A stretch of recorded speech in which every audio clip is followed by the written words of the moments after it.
Bonjour à toutes et à tous, bienvenue dans cette troisième table ronde de la journée Grand Dossier de la Protection Sociale. Alors, pour les habitués des grands dossiers de la protection sociale, vous savez qu'il est normal et on est très heureux chaque année d'accueillir les directeurs de caisse nationale. Alors, on a utilisé plusieurs formules, chacun dans son coin, à deux, ou avec des interlocuteurs extérieurs, parce qu'ils acceptent aussi de parler des acteurs extérieurs.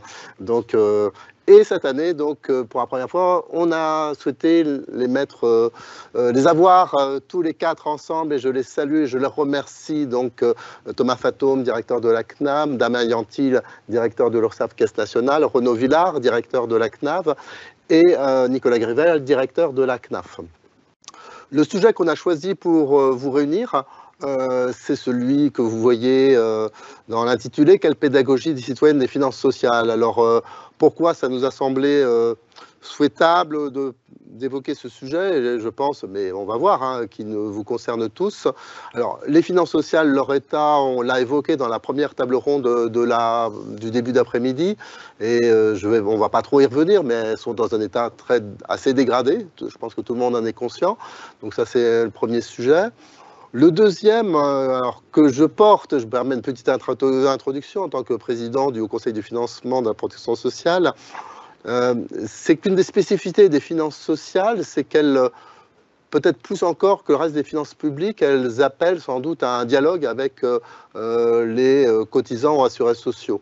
Alors, pour plusieurs raisons, parce qu'elles sont fondées d'abord sur l'idée de retour en partie du prélèvement, donc qu'on appelle pour cotisation, pour une part de ce prélèvement, avec l'idée que derrière le prélèvement, il y a un retour et que on va pouvoir y revenir dans la table ronde, mais aujourd'hui, est-ce que nos concitoyens ont bien conscience du retour et est-ce qu'ils ont conscience exactement de à quoi sert l'argent des finances sociales?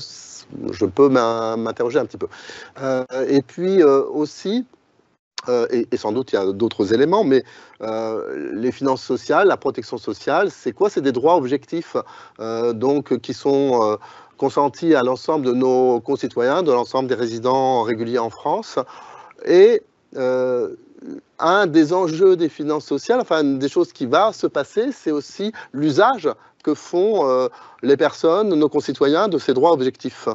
Et notamment dans des domaines comme l'assurance maladie, mais aussi dans d'autres. Mais évidemment, la question de l'usage, c'est-à-dire du volume, du recours, n'est pas négligeable. Et donc, il y a l'hypothèse forte que pour avoir des finances sociales équilibrées dans la durée, ce travail avec les assurés sociaux, mais d'ailleurs aussi avec les entreprises, peut être important. Enfin voilà, c'est l'hypothèse en tout cas qui est à l'origine de cette table ronde. Et alors, dans un premier temps, on va essayer d'avoir plusieurs tours de table, mais dans un premier temps, je vous demanderais bien volontiers, vous, quel état des lieux vous faites de ce rapport de nos concitoyens avec la compréhension, la connaissance des sujets, alors j'ai mis finances sociales, mais disons de la protection sociale peut-être aussi plus généralement, et quel enjeu vous voyez à ce sujet de pédagogie citoyenne. Peut-être Thomas, tu veux commencer? Avec plaisir. Bonjour à toutes et à tous. Merci beaucoup Dominique. Merci de nous avoir conviés sur ce sujet finalement dont on ne parle pas si souvent, cette pédagogie citoyenne des finances sociales. Moi j'ai envie peut-être de partager à la fois la nécessité et la difficulté de l'exercice de ce thème. Pourquoi c'est nécessaire? Parce que ça participe du débat public sur des montants financiers très importants et qu'au-delà de l'attachement, je crois qu'on connaît, alors je parle pour l'assurance maladie, mais je pense que ça va être plus transversal sur la sécurité sociale de nos concitoyens, l'appréhension des grands équilibres et puis l'appréhension des différents mécanismes de solidarité qui sont derrière ça, elle est évidemment majeure. Je partage un certain nombre de difficultés qui sont des choses évidentes, mais ça vaut le coup qu'on se les dise. Pour ce qui est de l'assurance maladie, c'est vrai, je dirais entre guillemets, un état quasi permanent de déficit de l'assurance maladie depuis de très longues années, même si on touchait à l'équilibre juste avant le Covid. Évidemment, quelque part, c'est une difficulté de faire cette pédagogie de l'importance de l'équilibre de l'assurance maladie quand la plupart de nos concitoyens ont vécu toujours dans un état de déficit de l'assurance maladie. Le quoi qu'il en coûte, s'il était nécessaire pendant le Covid, il a pu aussi, d'une certaine manière, laisser à penser que voilà, tout pouvait être ouvert sans contrôle. Autant il était légitime pendant la crise Covid, particulièrement sur l'assurance maladie, pour prendre en charge des tests ou de la vaccination. Autant, évidemment, il a des conséquences. Et puis peut-être, mais tu l'as évoqué à l'instant, c'est vrai que pour ce qui est de l'assurance maladie, les mécanismes de solidarité qui sont à l'œuvre, et puis qui devraient être le cœur de cette pédagogie citoyenne, ils sont sans doute d'une certaine forme un peu évidents. C'est-à-dire, on sait que c'est une solidarité entre des bien portants et des malades, entre grosso modo des jeunes et des personnes âgées. Maintenant, c'est sûr qu'à l'instant T, chacun ne le vit pas forcément de façon évidente, et donc je pense que c'est aussi quelque chose qui n'est pas complètement facile à partager. Donc à partir de là, je pense qu'on aura la discussion dans la table ronde. Ça veut dire sûrement déployer des leviers, on va dire entre guillemets micro, sur la prise de conscience pour chacun de qu'est-ce que l'assurance maladie apporte en termes de remboursement, des leviers macro sur à quoi servent les financements de l'assurance maladie, des leviers sur les comportements aussi. Derrière cette pédagogie citoyenne, c'est quoi la bonne utilisation des ressources de l'assurance maladie, et autant de chantiers, je pense qu'on aura l'occasion d'aborder dans notre échange, sur lequel on essaye, l'assurance maladie, de faire des choses, et on a quelques projets en plus, je dirais, en magasin. Alors oui, dans le deuxième temps de nos échanges, on reviendra sur les leviers, effectivement, et notamment les leviers des différentes branches, mais donc nous poursuivons sur un peu cette vision état des lieux. Damien Yantil. Merci Dominique, et merci pour votre invitation sur cette thématique, en effet extrêmement importante. C'est jamais évident de savoir ce que pense l'opinion publique d'un sujet. Quand on essaye de l'objectiver, il y a plusieurs manières de faire. Nous avons fait une enquête récemment, donc conduite par l'URSSAF, pour essayer de comprendre quel était le degré d'information et de compréhension du grand public pour les finances sociales, notamment sur la question des cotisations, qui est celle qui nous occupe plus particulièrement au quotidien. Ce que l'on constate, c'est que 26% des personnes interrogées disent qu'elles comprennent bien à quoi servent leurs cotisations. Et quand on réduit la focale et qu'on se concentre sur les personnes qui cotisent, sur les usagers de l'URSSAF, on arrive à 41%. Donc c'est pas mal, mais c'est pas la majorité. Ça montre qu'il reste du travail à faire. Et pour nous, l'enjeu principal, c'est vraiment d'expliquer le lien entre la cotisation et les droits. Pourquoi ? Parce que c'est vraiment le fondement de deux choses très importantes. La première, c'est le consentement à la cotisation. C'est pourquoi est-ce qu'à un moment, j'accepte de payer des cotisations avec des sommes qui sont importantes, hein, comme le disait Thomas Fatome. Et je crois qu'à ce propos, d'ailleurs, il faut tordre le cou à certaines idées reçues. Hein. Il y a un consentement spontané. On a un taux de paiement spontané des cotisations de 98%. Donc c'est un taux qui est très élevé. Néanmoins, voilà, il faut se battre en permanence pour expliquer, pour convaincre, pour faire ce lien entre cotisation et droit, parce que c'est vraiment au fondement du consentement. Et puis, la deuxième chose qui est très importante, c'est que expliquer le lien entre le paiement de cotisation et les droits qu'elles ouvrent, c'est une manière de favoriser l'entrée dans le droit. Et nous avons toute une démarche que vous connaissez qui consiste à faire entrer les personnes qui travaillent de manière non déclarée ou sous-déclarée dans le droit, dans le statut, dans les cotisations. On a notamment un guichet de régularisation qui permet aux auto-entrepreneurs de rentrer dans le système des cotisations. Et ça, c'est aussi, au-delà de l'aspect, disons, répressif, on a aussi besoin d'un exercice de conviction. Et on a parlé de l'opinion publique, on a parlé des usagers qui sont les cotisants. Il y a une autre composante de la population qu'on doit convaincre et dont on doit s'assurer qu'elle a vraiment en tête le lien entre les cotisations et les droits. Eh bien, ce sont nos salariés. Ce sont les salariés de la sécurité sociale, les salariés de l'URSSAF en particulier. On leur demande de travailler sur des choses techniques, compliquées, comme la déclaration sociale nominative. Et donc, on a, je crois, une responsabilité de conviction interne à nos organismes de bien présenter l'objectif de ces actions. De dire qu'en fait, quand on s'assure qu'on fiabilise les données sociales, qu'on a des données sociales de qualité, eh bien, ce que l'on permet, c'est d'avoir des droits qui sont des droits garantis au juste niveau pour les salariés. Merci Damien. Alors Renaud Villard, et sur le sujet retraite, on sait qu'on a eu beaucoup de réformes depuis 30 ans. Quel est votre regard sur, donc encore une fois, l'état d'opinion par rapport à cette compréhension, encore une fois, ensuite on sait tous qu'on peut être d'accord ou pas d'accord avec telle ou telle réforme, sujet d'équité, tout ça, mais plutôt sur la compréhension des enjeux, des sujets, et notamment ceux dont la branche retraite s'occupe. Je dirais que paradoxalement, par rapport aux collègues, le sujet normalement est relativement simple, parce qu'on est sur un mécanisme certes théoriquement assurantiel, mais avec un risque à peu près certain, contrairement au risque maladie. Donc a priori, de rares exceptions près, on cotise actif pour ensuite toucher sa retraite. Et avec une source principale de financement, les actifs, une source principale de dépenses, les retraités. Dans ce monde parfait, l'équation a l'air d'une simplicité biblique. Après, là-dessus, il y a deux difficultés principales. La première, c'est que tout le monde a un avis radicalement tranché sur la question. Les avis ne sont en général pas tellement convergents. Deuxième difficulté, c'est qu'évidemment, malgré le consentement spontané à la cotisation, il y a l'idée que si déficit il y a, évidemment, c'est l'autre moitié de l'édifice. Donc les cotisants préfèrent que ce soit les retraités qui financent et les retraités préfèrent que ce soit les cotisants qui financent, ou tous se mettent d'accord pour qu'il y ait une espèce de main invisible, alors qu'on l'appelle l'entreprise, l'État, la main invisible, qui viennent évidemment contribuer au système. Donc, dans une équation, en réalité, d'une simplicité très grande, c'est ce qu'on dit souvent sur le système de retraite, c'est que c'est vraiment du paramétrique extrêmement simple, soit on augmente les ressources, soit on baisse les prestations, soit on modifie le paramètre d'âge ou de durée, ce qui est à peu près la même chose, donc on modifie l'équilibre entre les actifs et les retraités.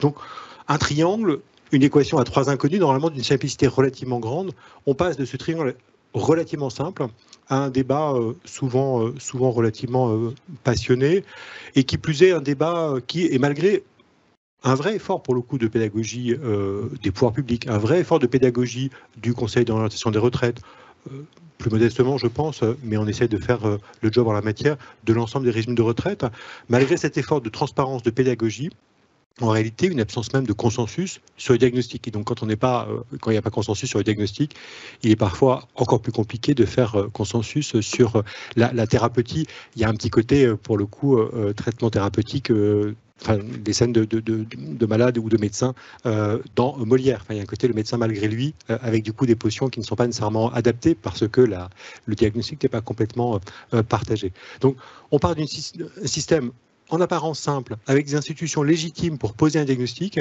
et de ce système en apparence simple et avec des institutions légitimes, on arrive au fait que parfois, beaucoup de nos concitoyens et concitoyennes parcourent les rues de Paris pour contester tel ou tel élément de telle ou telle réforme. Et ce paradoxe, évidemment, ne se résout pas qu'avec de la pédagogie, se résout aussi, évidemment, avec du consensus et du débat politique, mais malgré tout, je pense que un peu plus de compréhension et des sujets, un peu moins de foi en une main invisible ou un donneur universel, permettrait peut-être d'apaiser légèrement un débat parfois trop tendu. Voilà en quelques mots la situation. C'est vrai que dans le domaine retraite, peut-être plus encore que dans les autres domaines, il y a eu des débats récents, et d'ailleurs toujours en cours, sur un peu quelle boussole avoir par rapport au sujet des finances sociales. On se rappelle les débats sur est-ce que c'est le poids de la dépense publique dans le PIB, est-ce que c'est l'équilibre, comment doit-il être appréhendé, comment les régimes publics interviennent dans cet équilibre. Enfin, on sent qu'il y a eu des interrogations sur les boussoles qu'on mettait à disposition de nos concitoyens, et que ça n'a pas contribué non plus énormément à clarifier leurs idées sur l'état des finances des retraites en l'occurrence. Et là, je vous rejoins entièrement, Dominique. Je pense qu'il y a la boussole du pilotage de long terme, qui est une boussole plutôt experte, qui est la logique en point de PIB. En gros, le risque retraite, c'est 13 points de PIB. Ça varie un peu, ça oscille, et c'est évidemment cet élément qu'il faut entrer. En revanche, un point de PIB, personne ne se nourrit de points de PIB. Je pense que 95% des Français ignorent ce que c'est le PIB. Et donc, quand on parle d'un déficit du système de retraite à 0,3 points de PIB, on dit 0,3%. Enfin, franchement, on parle de l'épaisseur du trait, on va vers 1 point de PIB, 1%. Bon. Quand on raisonne en revanche plutôt en caisse de retraite, il y a des cotisations, il y a des dépenses, et qu'on dit, là, aujourd'hui, le système de retraite est à 10 milliards, va doucement vers les 20 milliards. Je trouve que c'est sans doute un peu plus transparent, avec la petite zone d'ombre en quelque sorte, mais c'est là qu'un système peut-être plus transparent qu'est la sécurité sociale permet de lever ces zones d'ombre, qui est celui du compte d'affectation spéciale pension, donc des retraites de l'État, puisqu'on n'a pas un régime de sécurité sociale, et donc on n'a pas des cotisations et des dépenses, mais on a pour le coup une main invisible qui auto-équilibre le compte d'affectation spéciale pension et qui peut biaiser, enfin rendre moins transparent le débat. Mais sur un régime de retraite comme le régime général, il y a des recettes, il y a des dépenses, et ma foi, quand les dépenses sont supérieures aux recettes, c'est qu'il y a un problème. C'est mon côté parfois un peu bené, mais la pédagogie passe aussi, non pas par un manque d'intelligence, mais par la force de la répétition et par assumer une forme de simplification. Nicolas, du côté de la branche famille, dont on sait qu'elle gère à la fois les sujets sécurité sociale, famille, mais aussi d'autres prestations qui aussi sont très regardées et font partie du débat public. Quel est votre regard sur ce sujet pédagogie et finances sociales? Comme les collègues, merci de l'invitation, comme les collègues soulignent à la fois l'intérêt du débat et sa complexité, avec peut-être un pas de côté par rapport à Renaud qui commence par dire en apparence les choses sont simples, nous c'est presque l'inverse, c'est en apparence les choses sont complexes, puisque comme le Dominique le disait, on verse 50% de nos dépenses pour la sécurité sociale, mais 50% pour d'autres, l'État ou les départements. Et puis, la CAF et de grands esprits ont parfois résumé ça en disant la CAF, c'est un peu le couteau suisse de la sécurité sociale et du système social français. On fait des choses très, très différentes. Et donc, j'ai rarement rencontrer quelqu'un qui avait la connaissance de l'exhaustivité, à part dans le système, et encore une fois, pas sûr, parce qu'on en découvre tous les jours, l'exhaustivité de ce que font les CAF entre leur financement de prestations, leur financement de services, de l'action sociale de manière générale.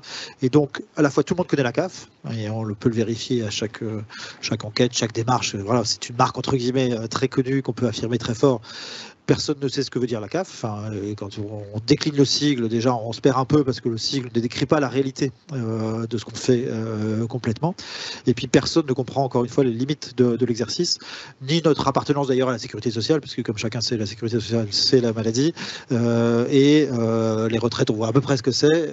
La famille, la solidarité, c'est plus diffus. Donc, on a à la fois ce besoin permanent de pédagogie et cette difficulté permanente à faire comprendre. Je le vois avec des parlementaires à qui on explique à chaque fois ce qu'on fait. Ils connaissent évidemment le système de manière générale, mais très peu dans son détail et très peu dans sa complexité relative. Pour autant, on touche les âges de la vie, pas forcément les mêmes que Renaud pour l'essentiel, mais on touche quand même de la vie quotidienne.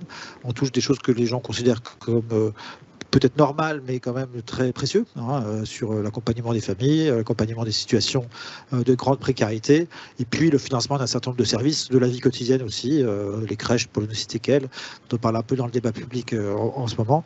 Et donc, on a un côté très, très humain et très quotidien. Donc, ce débat, il faut qu'on l'alimente aussi à chaque fois faisant un peu la pédagogie de ce à quoi on sert. Après, quand les gens pensent finance sociale, et c'est intitulé aujourd'hui, ils ne pensent pas forcément sécurité sociale, et tout ça est un grand tout finalement, et peu importe les frontières un peu plus institutionnelles, et je trouve qu'on l'incarne assez bien parce que en réalité on se pose pas la question tous les jours de savoir si ce qu'on fait c'est pour la sécurité sociale ou pour l'État ou pour les départements. Tout ça forme un grand tout, et les familles on les connaît qu'une seule fois, même si on leur verse plusieurs prestations qui sont d'ailleurs de financeurs différents, et c'est aussi l'intérêt de la démarche.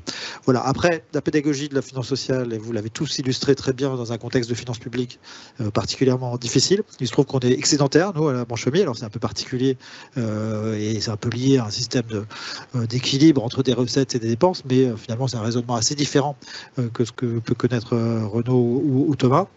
Et on a finalement assez peu de regard au quotidien sur cet excédent financier, puisque derrière on est structuré par d'autres règles de dépenses, on a une convention d'objectifs et gestion, et on ne passe pas notre temps à expliquer ce en quoi on contribue via notre excédent, à atténuer un tout petit peu l'effet finalement déficitaire globalement de la sécurité sociale. Mais c'est vrai que ça donne un regard un tout petit peu particulier quand on s'y penche sur comment on contribue à ces grands équilibres financiers et ce à quoi on sert et ce qu'on pourrait faire davantage dans le dispositif. Voilà. Donc on est confronté quand même souvent à des besoins de pédagogie et à des débats publics plus ou moins documentés, plus ou moins sains sur un certain nombre de prestations qu'on peut verser, mais toujours confronté un peu à ce défi de la complexité et la compréhension de chacun sur nos sujets.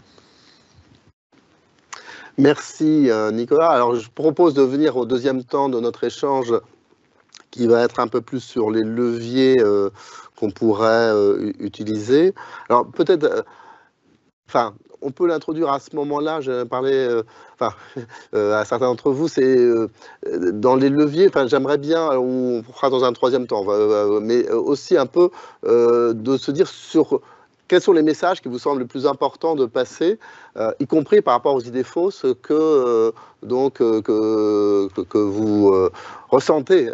Donc c'est les leviers, mais aussi peut-être effectivement les messages importants qui vous semblent, sur lesquels vous aimeriez insister. On voit tous peut-être que c'est complexe et qu'on ne peut pas passer des milliers et milliers de messages, mais donc les grands messages qui vous sembleraient intéressants, les leviers, alors, ils peuvent être macro, ils peuvent être micro, ils peuvent être à l'occasion d'un contact, effectivement, numérique ou personnel, de l'assuré ou de l'entreprise. Ils peuvent être à des moments particuliers de la vie, donc d'un assuré, d'une entreprise ou d'un professionnel de santé. On pense, notamment au sujet de l'installation, au moment où on commence à devenir acteur.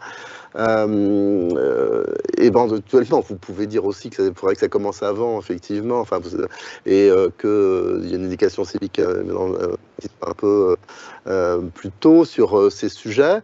Et évidemment, le rôle de votre branche, s'il y a des actions envisagées actuellement. Et puis, je me permets aussi de poser cette question. Vous avez commencé, certains d'entre vous, à parler des parlementaires. On pourrait aussi évoquer le rôle des partenaires sociaux, c'est-à-dire que donc avec quel médiateur aussi demain peut-on mieux travailler peut-être pour faire passer ces messages de pédagogie citoyenne sur qui on peut s'appuyer. Voilà, alors je propose qu'on reprenne. Oui,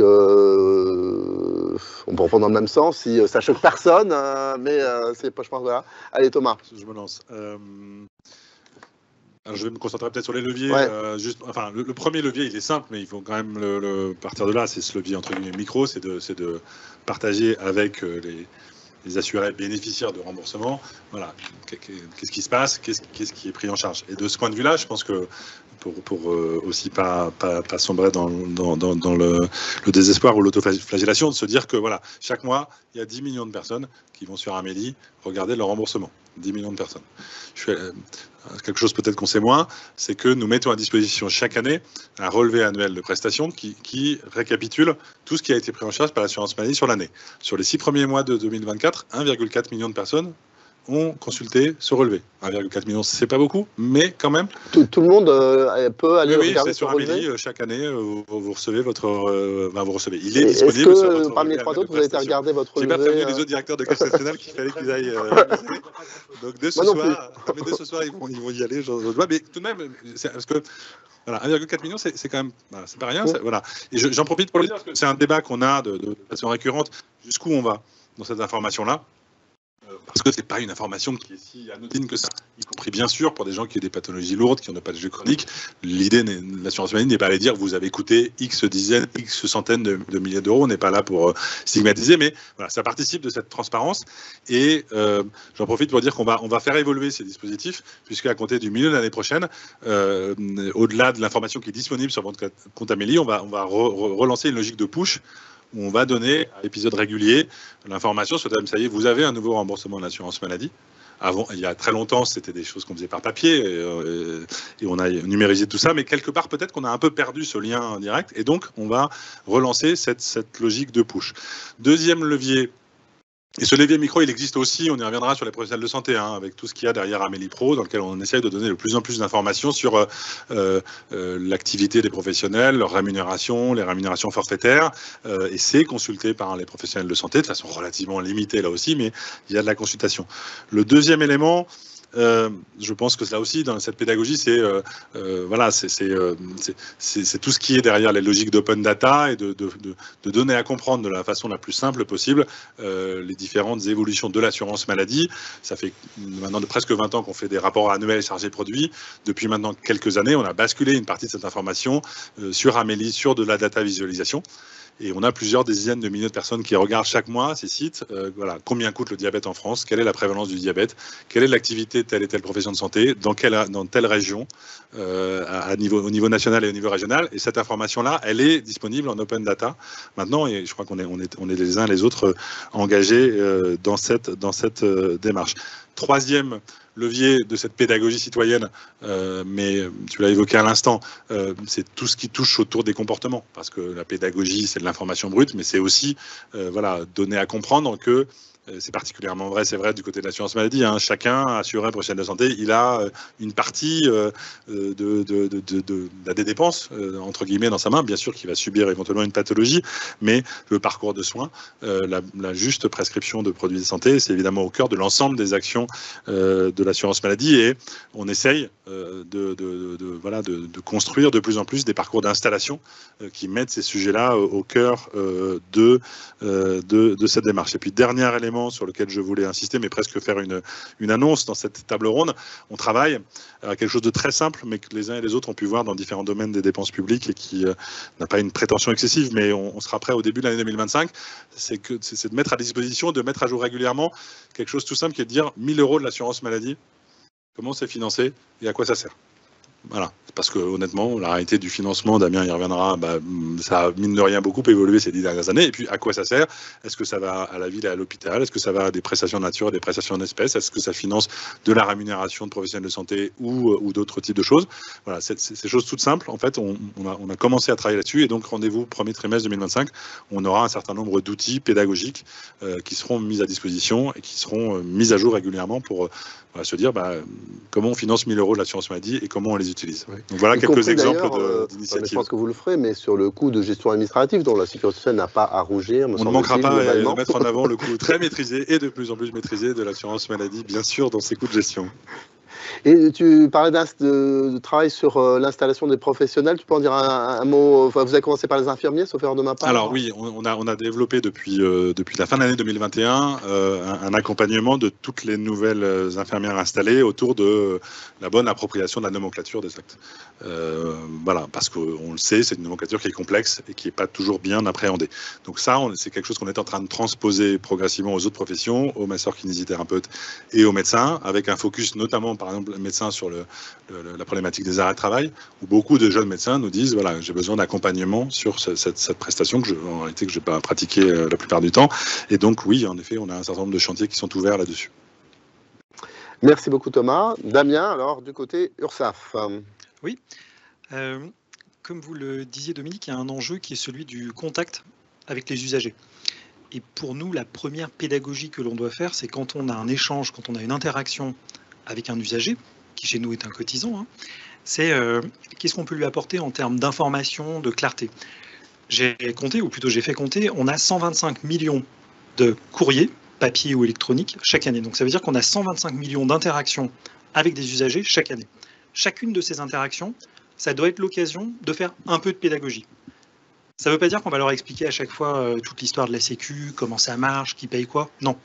Mais en tout cas, quand on leur dit quelque chose, il faut qu'on leur dise clairement, et il faut qu'on puisse leur donner les moyens d'avoir davantage d'informations s'ils le souhaitent. Donc on a un processus qui s'appelle COSI, c'est son petit nom, c'est courrier simple et intelligible. Et donc on a un comité de relecture, on relit les courriers, chaque modèle de courrier, on a plus de 3000 modèles de courrier, avant qu'ils soient envoyés, pour s'assurer que c'est compréhensible par le commun des mortels. On a des progrès à faire, on avance, mais on va dans la bonne direction. Et l'autre aspect de la pédagogie, quand on est en relation avec des usagers, c'est le droit à l'erreur. Parce que je crois que ça fait partie de la pédagogie d'avoir le droit de se tromper, d'avoir le droit de faire des erreurs et d'apprendre de ces erreurs. Le droit est complexe, le système est assez complexe, donc on peut, quand on est de bonne foi, faire une erreur et on n'est pas sanctionné pour cela. Et donc le droit à l'erreur, c'est aussi quelque chose qui irrigue depuis plusieurs années maintenant la relation que nous avons avec les usagers. Et donc ça s'inscrit dans cette volonté de faire de la pédagogie citoyenne des finances sociales. Je peux poser une question oui. Sur la pédagogie par les courriers. Quand on a fait un travail d'atelier avec l'ensemble des branches sur l'intelligence artificielle, un des usages potentiels qui s'est apparu d'intelligence artificielle, c'était éventuellement des courriers plus compréhensibles par l'usager. Parce que c'est une modalité qui est employée dans d'autres pays, d'ailleurs notamment sur les contrôles médicaux, etc. Est-ce que c'est des choses sur lesquelles vous réfléchissez, d'utiliser éventuellement l'intelligence artificielle pour justement être plus pédagogique vis-à-vis de votre correspondant? Oui, c'est des pistes sur lesquelles nous travaillons. La première, c'est de créer des robots conversationnels qui apportent des réponses. Donc on a toujours cet objectif de pédagogie, 24 heures sur 24. Alors c'est un premier niveau de réponse, évidemment. Ce n'est pas des réponses complexes, ce n'est pas encore des réponses qui peuvent aller jusque dans votre compte personnel et vous donner des réponses personnalisées. Ce n'est pas encore le cas. Un jour, ce sera le cas. Pour l'instant, ce n'est pas le cas. Mais c'est un premier niveau de réponse qui marche très bien avec de l'intelligence artificielle. Et ce que l'on voit, c'est qu'on arrive à répondre à 50% des demandes qui sont adressées à ces robots sans avoir besoin ensuite d'un contact différent ou d'un contact avec un humain. Donc ça, c'est déjà une réussite. Et après, oui, on se sert, alors c'est encore expérimental, de l'intelligence artificielle pour faire de la rédaction de courriel, pour qu'il soit plus clair, plus rapide, et pour que nos salariés puissent se concentrer sur des tâches à très forte valeur ajoutée. Et si on continue à s'interroger sur comment est-ce qu'on fait de la pédagogie dans la branche recouvrement, on met en place par exemple des simulateurs, alors j'en montre un à l'écran, des simulateurs qui vous disent voilà combien ça coûte d'embaucher une personne en termes de cotisation et à quoi servent ces cotisations. Donc vous voyez que vous avez sur 1 euro qui est collecté, vous avez 38 centimes pour l'assurance maladie, 29 pour l'assurance retraite, etc. Donc ça c'est une forme de pédagogie. Et puis on a un site internet qui s'intitule « À quoi servent les cotisations sociales ?» L'idée c'est de montrer de manière assez simple, assez lisible, assez pédagogique à quoi servent les cotisations. Alors la difficulté bien sûr, c'est de drainer du trafic sur ce site, c'est d'inciter les gens à aller voir ce site. Et là, je dirais qu'on n'a pas encore complètement trouvé la réponse. Parce qu'une fois que les outils sont en place, encore faut-il réussir à intéresser les personnes. Et pour le faire, eh bien, on doit faire de la communication un peu plus grand public. Et là, c'est très difficile parce que dans l'océan communicationnel dans lequel on évolue, réussir à percer, réussir à se faire voir, à se faire entendre, c'est très difficile. Alors, on essaye d'utiliser différents canaux. On a ce site que je vous montre à l'écran. On a aussi des campagnes qui sont plus ciblées. J'en montre quelques exemples. Les jeunes, on essaye de parler aux jeunes. Quand ils cherchent leur job d'été ou leur job étudiant pour l'année, on essaye de leur montrer avec des canaux de communication qu'ils utilisent. Exemple TikTok. Moi, je ne suis pas un adepte de TikTok. Mais je comprends que les jeunes regardent TikTok. On n'a pas de complexe, on utilise ce moyen de communication. Et le message, vous parliez du message Dominique, c'est quoi? C'est, eh bien, quand vous cotisez aussi pour vous créer des droits, et puis vous cotisez par solidarité. Et là, l'autre manière que l'on peut avoir de communiquer, eh bien, c'est de nous aider de la parole politique. Parce qu'on a un sujet qui est celui de la fraude au travail dissimulé, qui intéresse la parole politique, qui intéresse les ministres, qui intéresse les parlementaires. Et ces personnes qui ont une parole qui porte par définition peuvent être de puissants relais, avec un message qui est celui de la solidarité, qui est celui de la justice, en disant tout le monde contribue à financer la sécurité sociale, et ceux qui ne contribuent pas, eh bien, on les démasque et on les fait contribuer. Et ça, c'est toute notre campagne de communication qui, bien souvent, et je les en remercie, est portée par des femmes et des hommes politiques relative à la lutte contre le travail dissimulé. Merci beaucoup, Damien. Renaud, alors toujours sur cette question des leviers du côté retraite. Alors un peu dans le désordre, au-delà de ce qui a été dit sur à la fois la transparence et une transparence sur un niveau assez fin, pour le coup sur la data, la législation, les équilibres financiers, je dirais qu'on est vraiment plutôt bon sur l'effet retour et plutôt mauvais sur l'effet collectif. Quand je dis plutôt bon sur l'effet retour, c'est que finalement, et vous l'avez dit en introduction, la particularité de la sécurité sociale, c'est un prélèvement collectif pour un bien-être individuel. Et donc le côté j'ai droit à, nos assurés savent nous le faire savoir, et on sait les rassurer sur ce côté-là. Tout ce qui est simulateurs variés, ou vraiment maintenant, je serais incapable de donner le nombre de simulateurs de l'assurance retraite, ce qui quand même presque, enfin, ça devient vraiment, on simule beaucoup, et toujours très justement. Donc ça là-dessus, je pense que ce retour est plutôt bien fait. Il y a un angle mort en revanche absolu, qui est la limite que Thomas a évoquée, mais que nous, on ne peut pas franchir, qui est celle de dire, oui, il faudrait, enfin peut-être qu'à un moment il faudrait la franchir, qui est celle de dire, au fait, on gère un risque long, ça fait 43 ans que vous cotisez, je sais au centime près combien vous avez mis sur la table. Je sais au centime près, avec votre espérance de vie, ce qui est toujours désagréable à dire, mais qu'a priori je connais, au centime près, combien on va mettre sur la table pour vous en retraite. Et donc finalement, ce ratio individuel, que n'importe quel assureur bien né utiliserait évidemment. Ce ratio individuel, on ne le met jamais sur la table. Pour des raisons que je comprends assez bien, parce que finalement, on serait peut-être dans une forme de, peut-être pas perversion, mais en tout cas de détournement de l'esprit de la sécurité sociale. Ce qu'on met en revanche moins sur la table, et ce qui est peut-être moins, appelé sans doute moins de pudeur, c'est le ratio, la part de solidarité de prélèvement solidaire qui est fait sur les retraites. Et le fait que, et ça pourrait être totalement assumé et assumable, qu'effectivement, quelqu'un qui cotise toute sa vie au SMIC va avoir un rendement de ses cotisations infiniment favorable par rapport à un cadre supérieur qui, lui, évidemment, en tout cas, cotise en bonne partie pour améliorer la retraite du SMICard. Dernier point de fragilité sur lequel, à mon avis, là, on a une vraie zone de progression en s'inspirant de ce qui a été fait sur un autre risque long. C'est justement l'appropriation du risque long. Ce que j'appelle l'appropriation du risque long, c'est éviter l'UAK faucon. Il y a plein de mesures en retraite, vous savez très bien autour de la table, et vous particulièrement Dominique, il y a plein de mesures en retraite qui à court terme ne coûtent absolument rien. Vous faites des trucs pour les jeunes, ça ne coûte rien sur un système de retraite, il faut attendre 30-35 ans que ça monte en maturité. Et puis en revanche, au bout de 30 ans, là on peut avoir mis des milliards d'euros dans le système. Évidemment, on pilote un risque long, là où parfois l'horizon de décision est un horizon plus court. Et pour le coup, la pédagogie du risque long, je pense qu'on a tous été, en tout cas je l'ai personnellement été, sensibles à la pédagogie sur les questions, les enjeux environnementaux et développement durable qui se sont déployés.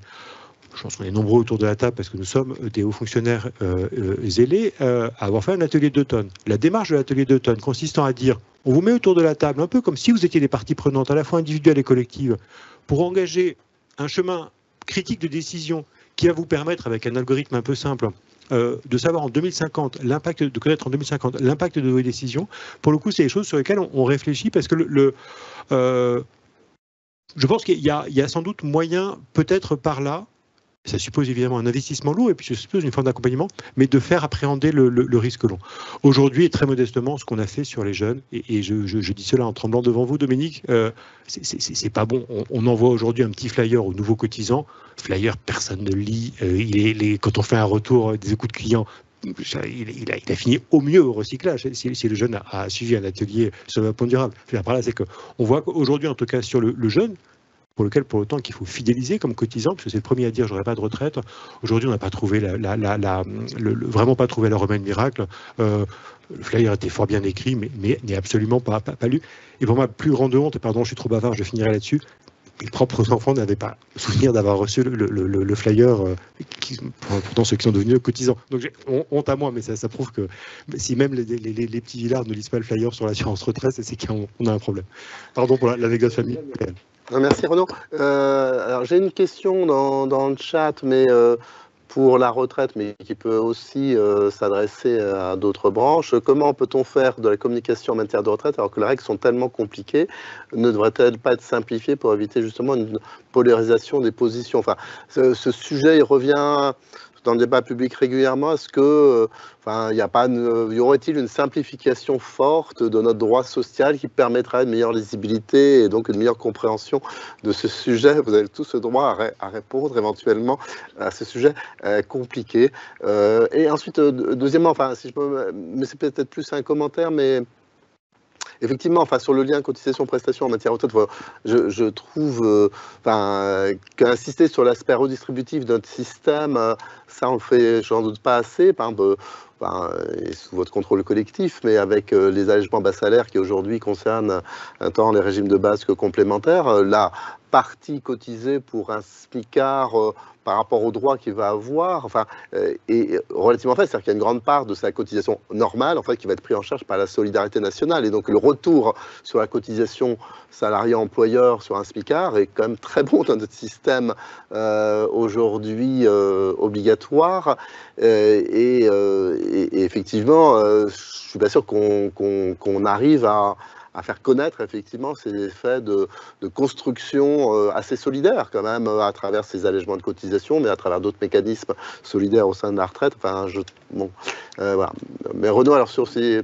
Sur les deux questions, sur la seconde, je pense qu'effectivement, on a peut-être, sans rentrer dans une logique de taux de rendement interne, mais on a peut-être intérêt à dire finalement 1 euro cotisé, alors qu'il soit cotisé virtuellement ou cotisé par la puissance publique ou cotisé par l'employeur. Fondamentalement, 1 euro cotisé, qu'est-ce que ça rapporte, quel est l'effet levier en matière de retraite. Comme on a de plus en plus de personnes qui sont persuadées que le système de retraite les vole d'une part et non pérenne d'autre part, je trouve qu'avoir cette transparence et assumer que le rendement implicite en quelque sorte d'une cotisation est bien supérieur au SMIC parce que les mécanismes de calcul sont ainsi faits que quand on est à 4 ou 5 SMIC. Effectivement, je pense qu'on a sans doute là déjà des choses à mettre sur la table et qui permettent de documenter l'aspect relativement solidaire de notre système de retraite. Sur la question posée par que je me suis empressé d'oublier, oui, pardon, le système est trop complexe pour en parler. C'est moins vrai maintenant, le système de retraite reste horriblement complexe, il y a 43 régimes, mais mine de rien, on a quand même, sans avoir eu l'efficacité de la branche maladie, comment dire, le poids relatif de la branche retraite par rapport aux autres régimes fait que finalement, on peut plus facilement parler de retraite sans rentrer dans la complexité des 43 régimes. Parce que la personne qui a cotisé à 43 régimes dans sa vie n'existe pas et que finalement, si on se cale sur le couple régime général, régime complémentaire, on est globalement pas très loin, de moins en moins loin de la réalité, surtout que les régimes dits spéciaux ont été progressivement mis en extinction. Donc, je pense que pour le coup, on peut assumer de gommer cette complexité sans totalement trahir le système de protection sociale, mis à part peut-être et encore de moins en moins à la fonction publique. Et je pense qu'on peut finalement parler du système de retraite. Naguère, on disait le système de retraite, on ne sait pas ce que c'est. Maintenant, on commence quand même à voir à peu près ce que c'est, parce que le foisonnement... Alors, on a une vraie complexité de la réglementation qui s'accroît de jour en jour, mais de moins en moins de complexité liée à un foisonnement de régimes qui en réalité tendent doucement mais sûrement à converger vers le modèle central. Nicolas, du côté de la branche famille, alors quel levier par rapport à ce sujet pédagogie citoyenne? Sur les leviers, on est évidemment dans des registres très proches de ce que les collègues ont indiqué, beaucoup de simulateurs également sur nos prestations, on essaye de se mettre à la place de nos allocataires en permanence.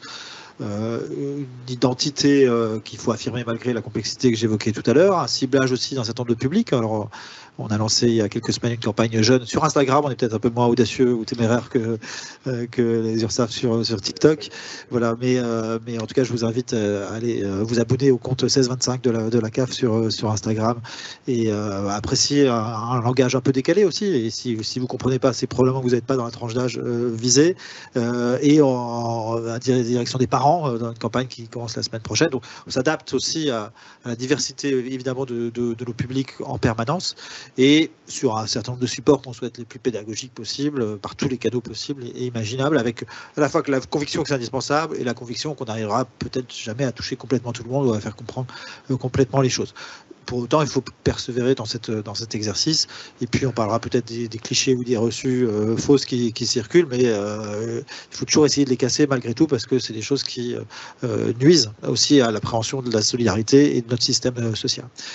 Pour illustrer un tout petit peu le côté pédagogique et le faire en lien avec l'ancrage territorial que les CAF ont dans les départements et au niveau local, ça passe aussi par le recours à des relais locaux. Et je pense beaucoup aux élus, parce qu'on travaille évidemment beaucoup avec les élus au niveau départemental et au niveau local.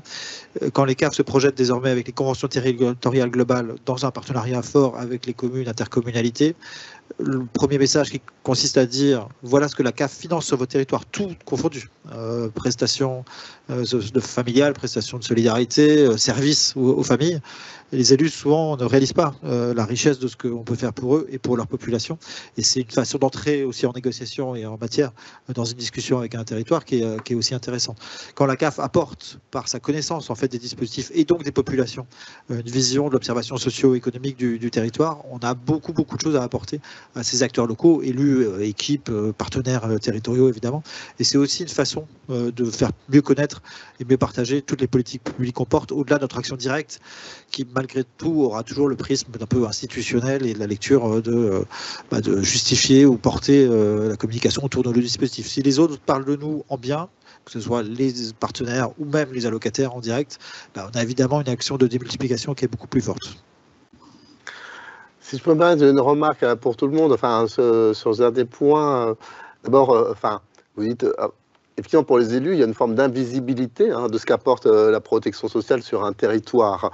Moi, chez FIPS, on avait travaillé il y a quelques années sur l'impact redistribution territoriale de la sécurité sociale. On sait qu'il y a la redistribution horizontale, donc des biens portants vers les malades, des célibataires et familles, verticale, ça c'est aussi maintenant à peu près perçu, mais on ignore plus ce rôle de redistribution territoriale qui en fait est très important.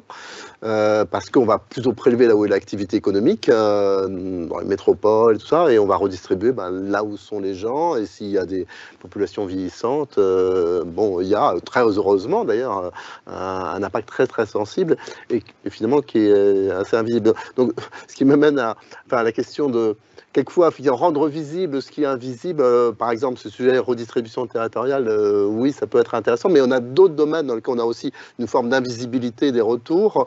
On peut reprendre du côté assurance maladie. C'est vrai que, par exemple, le tiers payant a contribué aussi, voilà, avec tous les aspects positifs du tiers payant, mais à rendre un peu invisible, effectivement, donc un certain nombre de choses. Donc, cette question de rendre visible, alors, Thomas l'a déjà un peu abordé tout à l'heure avec les SMS, etc. Mais je pense que c'est une vraie question. Alors, je me permets d'aborder, parce qu'il y a beaucoup de questions sur le chat.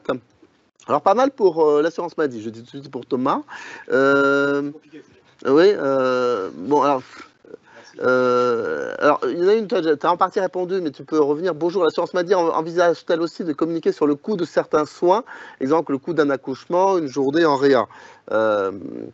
Deuxièmement, concernant l'accompagnement des professionnels de santé, quels dispositifs d'évaluation sont en place? Évaluation sur quoi, Dominique? Pardon, j'ai pas sur quoi tu dis? Quels dispositifs d'évaluation sur l'accompagnement des professionnels de santé dont tu as parlé? Est-ce qu'il y a des dispositifs d'évaluation de l'impact de cela?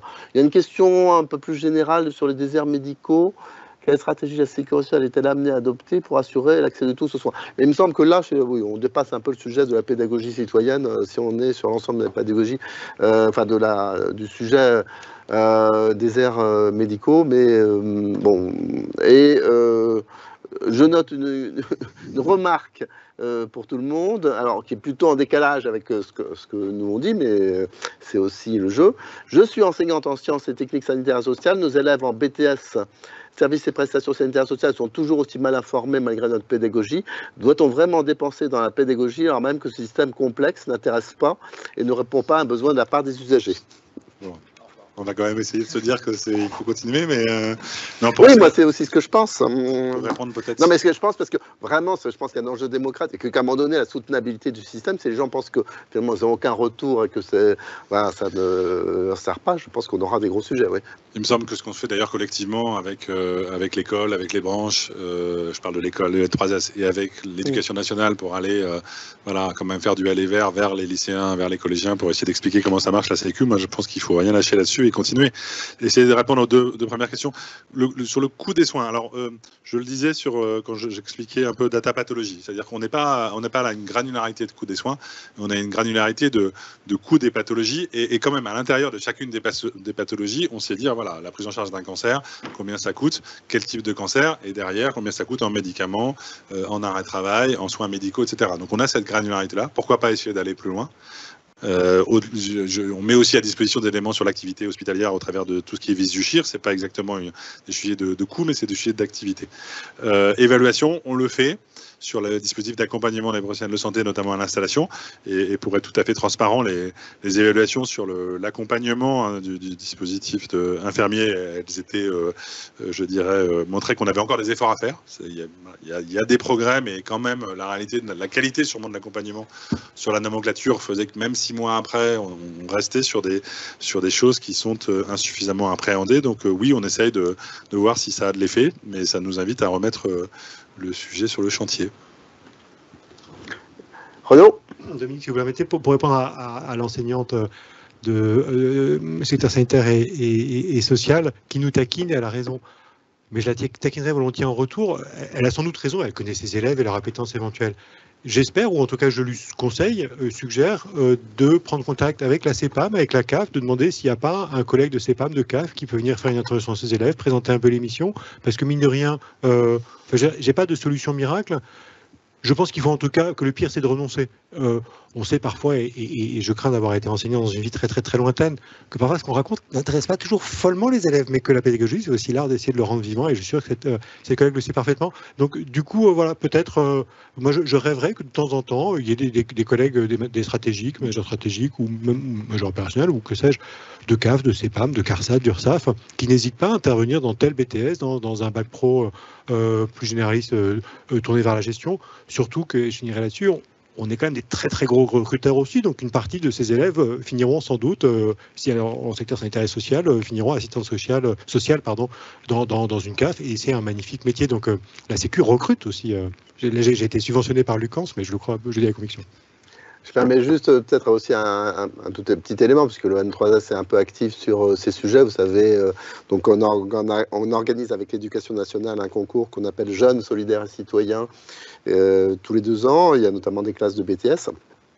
Et on leur propose surtout d'être acteurs de ce système en leur demandant de faire une réalisation dans un des thèmes qu'on leur propose, et en donnant pas mal de ressources pédagogiques pour essayer de travailler sur ces thèmes. Je dis simplement qu'on voit ensuite une évaluation très positive des élèves et de leurs enseignants, parce que on n'arrive pas simplement avec 3 tableaux, effectivement, en disant, voilà, tel chiffre, etc. Mais derrière, on leur demande vraiment d'être acteurs et de faire des propositions. Et ça, les mettre dans cette situation-là, on s'aperçoit, on travaille maintenant dans des milliers de classes qui nous rejoignent, enfin que ça marche assez bien. Donc voilà, enfin, c'est compliqué, mais je pense qu'il y a des démarches, effectivement, qui permettent d'être actifs sur ces questions-là. Alors, peut-être... enfin, dans un dernier tour, alors une question, enfin justement parce que on va arriver dans le 80e anniversaire de la sécurité sociale, donc en 2025, ça nous attend l'année prochaine, et c'est généralement un moment de pédagogie citoyenne. On se dit, enfin on en a discuté d'ailleurs entre nous, que c'est un moment pour faire de la pédagogie citoyenne. Alors, j'ai plusieurs questions et vous pouvez choisir. Alors, c'est un peu... Alors, j'avais posé déjà la question des messages ou des idées fausses qu'il faudrait donc essayer contre lesquelles il faudrait essayer de lutter. Vous n'avez pas trop répondu jusqu'à présent. Alors, vous pouvez effectivement essayer d'évoquer pour vous, comme ça, et voilà, à ce stade, quelles sont les idées fausses, enfin, voilà, qu'est-ce qu'il faudrait rétablir dans cette pédagogie citoyenne. Question qu'on a un peu abordée, sauf à travers l'intervention de Renaud là, tout récemment, justement le rôle des caisses de base, le rôle dans les réseaux. On a évoqué ce que vous pouviez faire au niveau national, mais comment vous voyez le rôle des caisses de base, et notamment donc le cas échéant dans cet événement. Alors je précise, pour ceux qui ne savent pas, j'anime le comité de pilotage de préparation du 80e anniversaire, donc vous aurez à un moment donné des précisions et quelque chose d'assez d'assez clair, j'espère, sur ce qui est attendu. Mais je pense qu'on peut utiliser cette première discussion néanmoins pour avoir un peu votre positionnement sur le sujet. Et puis une question qui n'est pas si évidente que ça, y compris pour moi, je la pose, mais dans la communication, vous avez évoqué vis-à-vis des réseaux sociaux, tout ça, il y a une communication de branche, donc fort légitime.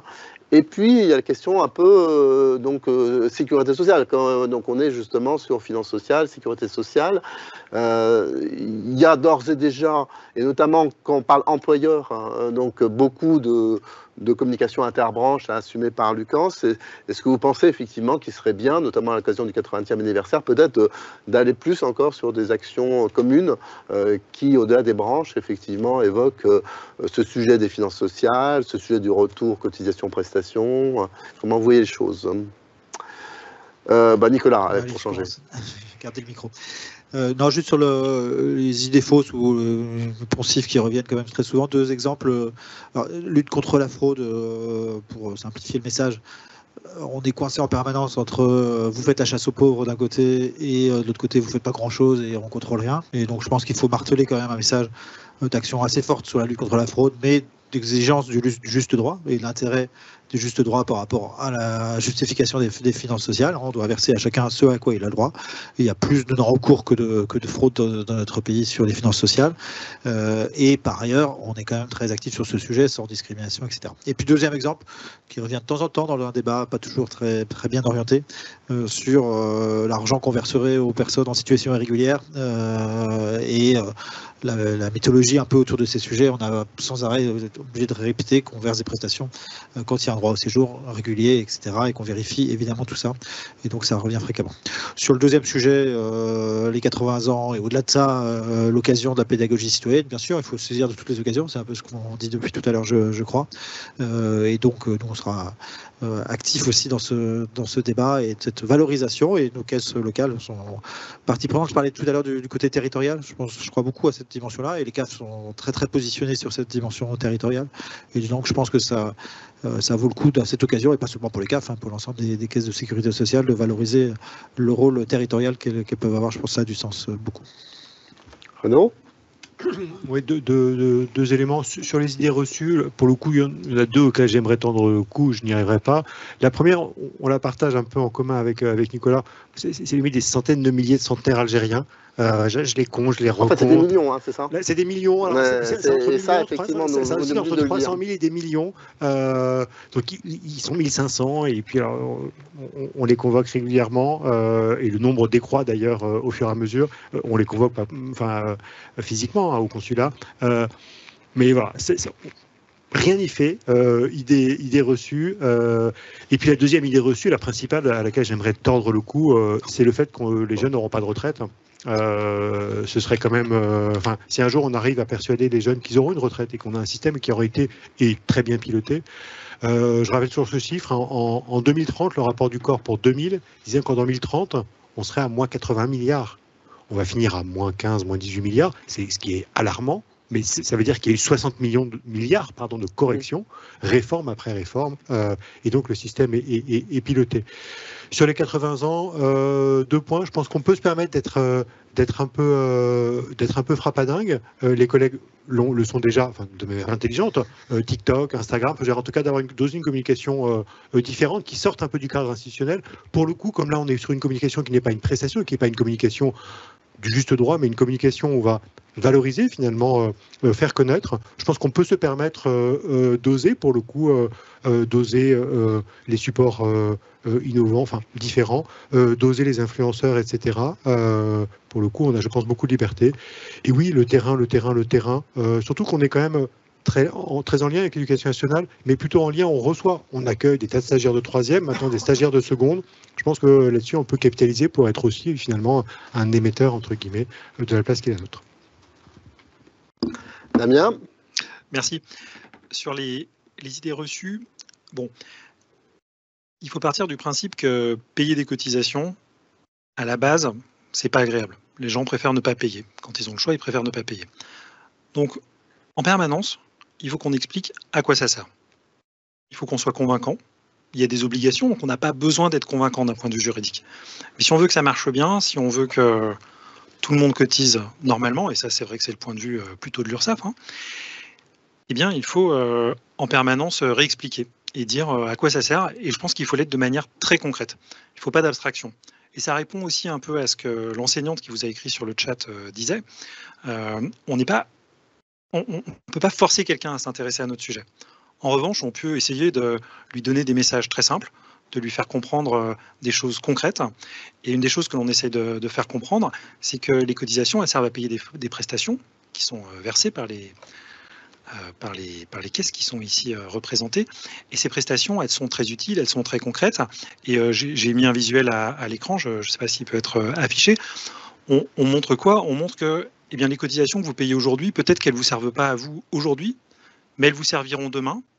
Elles vous ont servi hier, et puis peut-être qu'elles servent à votre cousine, à votre sœur, à votre frère. On a quelques visuels de ce type où on dit vous avez payé 3 720 € de cotisation sociale. C'est très concret.